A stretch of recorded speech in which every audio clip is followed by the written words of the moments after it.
Hello and welcome to Millie White Cooks.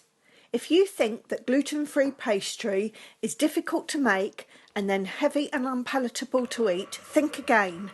In today's recipe, I'm going to show you how to make my super easy gluten-free pie crust dough, and I'm also going to show you how to make it dairy-free too. You can enjoy this crisp, flaky, melt-in-your-mouth pastry for homemade tart crusts or pies, and what's more, all of the ingredients are readily available too. This recipe is from my gluten-free and wheat-free Easy Bread, Cakes, Baking and Meals cookbook, and you can find the links to this in the detail box below. We'll start by taking a quick look at the ingredients list. You'll need 175 grams or 1 1/4 cups of gluten-free plain flour blend called all-purpose flour in the US. I use the UK brand Dove's Farm, but any all-purpose gluten-free flour blend will be fine. I'm going to add 25 grams or 4 tablespoons of corn flour or cornstarch to my flour blend, as this helps make the pastry extra light and crisp. In this little dish, I have 1 teaspoon of xanthan gum, which helps to strengthen gluten-free pastry, 3/4 teaspoon of gluten-free baking powder, and 1/4 teaspoon of sea salt or kosher salt. Here I have 125 grams or half a cup plus 1 tablespoon of dairy-free sunflower spread. But if you're not worried about avoiding dairy, then you can use buttermilk spread or unsalted butter instead, and I've made sure that it's all very well chilled. I always use a beaten egg to bind my pastry, as it also helps to strengthen the dough, and this is 1 UK large free-range egg, or an extra large egg in the US, and I've chilled my egg too in the fridge. However, if you want to make this pastry vegan, then you can just use 3 to 4 tablespoons of non-dairy milk or water instead of adding an egg. Finally, you'll need 1 to 2 tablespoons of chilled milk, and this can be soya or oat milk if you need the dough to be dairy-free or vegan. Don't forget to subscribe to my channel for lots more gluten-free recipes. Now let's get cooking.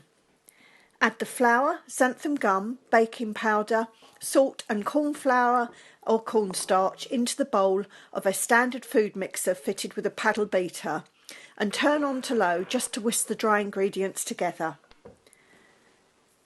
Use a knife or teaspoon to add the fat to the bowl in small pieces, just like this. Spread is much softer than pure batter even when chilled, so can't easily be diced, but adding the fat to the flour like this achieves the same result. Once all the fat has been added, turn the mixer back onto low and blend until the mixture resembles coarse breadcrumbs.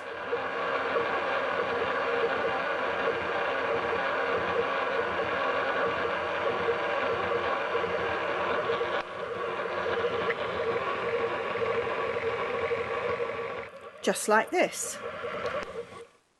Now I've cracked the egg into the milk and lightly whisked them together.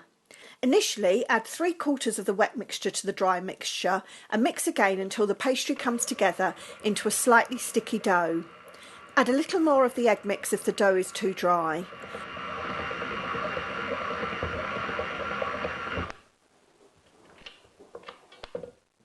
I like to use my clean hands to finally bring the dough together, as this way I can check the consistency of the pastry dough as I do so.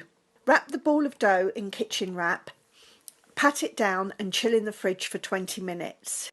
You can use this pastry to make savoury or sweet pies or tarts, such as my family chicken, leek and mushroom pie.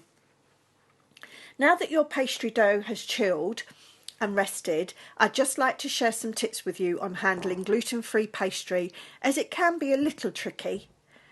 I like to use a silicone pastry mat, which I've generously dusted with gluten-free flour.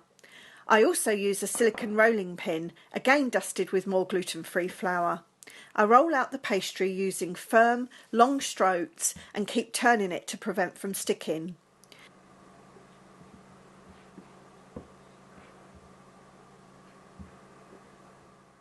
I keep a palette knife to hand to help loosen the dough underneath as I continue to roll it out.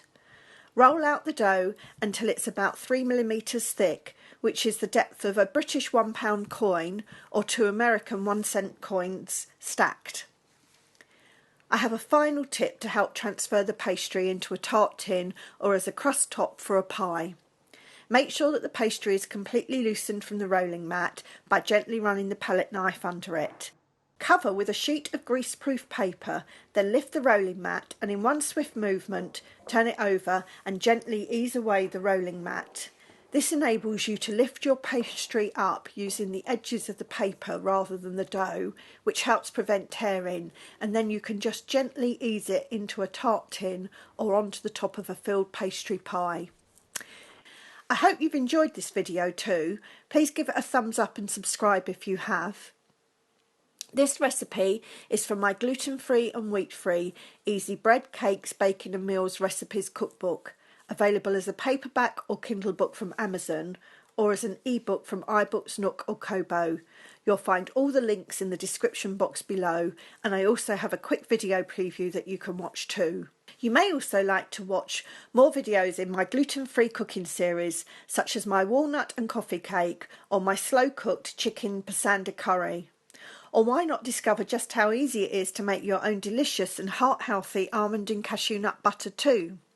Thank you so much for your company. Please also let me know if you make this or if you'd like to see a video of any other of my recipes, and bye for now.